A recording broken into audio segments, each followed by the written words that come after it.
Hello everyone and welcome to our next 5-minute freedom video, which I will try to keep closer to 5 minutes than the last video. And now we're going to talk about the freedom of religion. And if you turn to the Constitution, and this is something I highlighted early on, I said, have you read the Constitution? Read it.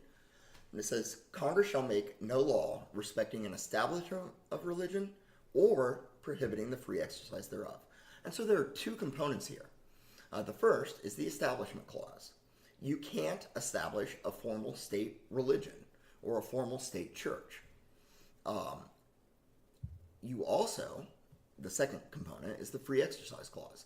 There, the government is not allowed to impose restrictions on individual religious activity or religious beliefs. Now, early on, this wasn't incredibly controversial. However, as government has become more and more involved in our daily lives, restricting things, for example, can you sell alcohol on Sundays? Is that a religious law?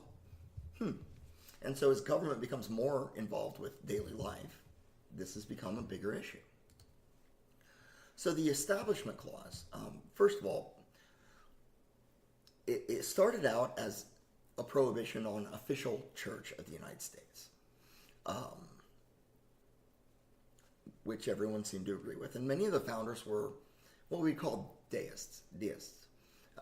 They believed in some sort of a supreme being, but they weren't really buying into any kind of official church teachings. And Jefferson and Madison in particular feared the divisiveness of religion.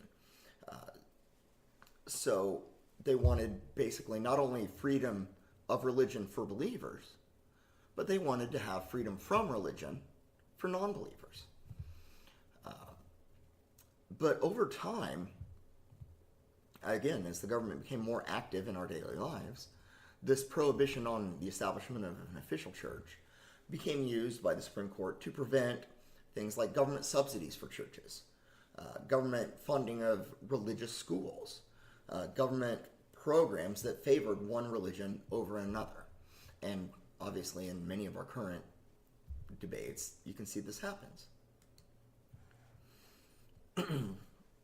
Later, when you get into the 1960s, the Warren Court started reaching a little further. And so they said it was unconstitutional to have mandatory school prayer. That's essentially getting a little too close to government establishment of religion. It then later became an extension of prohibitions on voluntary prayer. More contentious disputes have arisen recently as questions of religious student groups on campus have appeared in court. At this point, generally, the laws or the Constitution as interpreted by the Supreme Court basically just requires equal treatment between religions and between religious and non-religious groups. So if your restrictions or your regulations as a university, for example,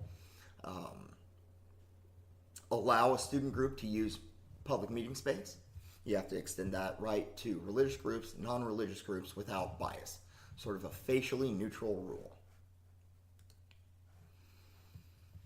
What about other things like, say, religious symbols in public spaces? This is the Ten Commandments monument dispute. Or perhaps requirements to say the Pledge of Allegiance, which has the one nation under God line. Nativity scenes in public spaces. In God We Trust, Honor Money. These are all examples. Generally, those are allowed because they say, well, it's not incredibly specific. It's arguably secular. The Ten Commandments, yes, certainly are from the Old Testament, but it's not a purely Christian idea. On the other hand, other courts, including the Supreme Court recently, and say, well, okay, the Ten Commandments might be getting a little too close to one religion. Or, well, if you have the Ten Commandments, why don't you have Hammurabi's Code? Why don't you have things from the Quran?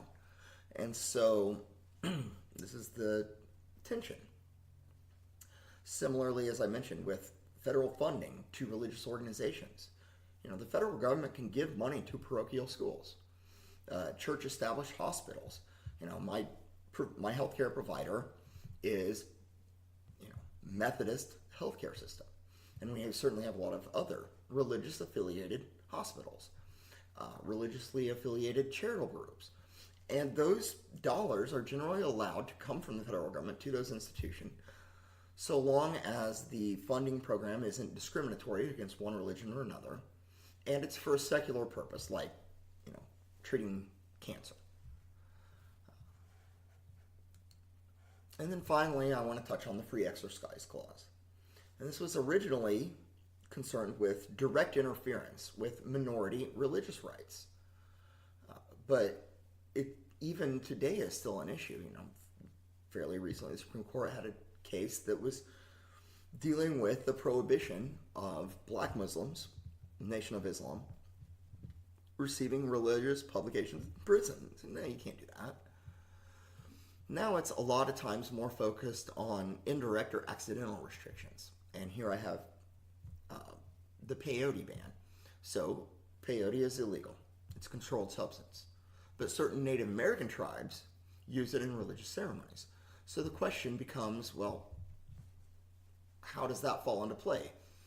And again, the liberal courts had required that you make some reasonable exceptions. Okay, it's not that hard to allow just a few small groups to use peyote, or to make an exception for the requirement that you wear a hard hat on a construction site if you're OSHA, for Sikhs who want to wear their religious headdress. As the courts have become more conservative over recent years, those exceptions have kind of been chipped away a bit. But we have a lot of other current controversies. Kim Davis, remember that, or who didn't want to sign off on marriage certificates for same-sex couples. You have issues of bakers not wanting to make wedding cakes for same-sex couples. Do religious affiliated institutions, including hospitals, have to provide contraceptive coverage if it violates their religious teachings? These are our current disputes, and I assure you, in the future, we will have more disputes. This, again, is what happens when you have a constitution that's fairly vague in a society that evolves and is constantly changing over time, sometimes swinging more liberal, sometimes swinging more conservative. But it's been a couple hundred years since this constitution was drafted, so it's not always an easy fit to take those words in the Bill of Rights and apply them to modern day society. And with that, I conclude this 5-minute freedom video.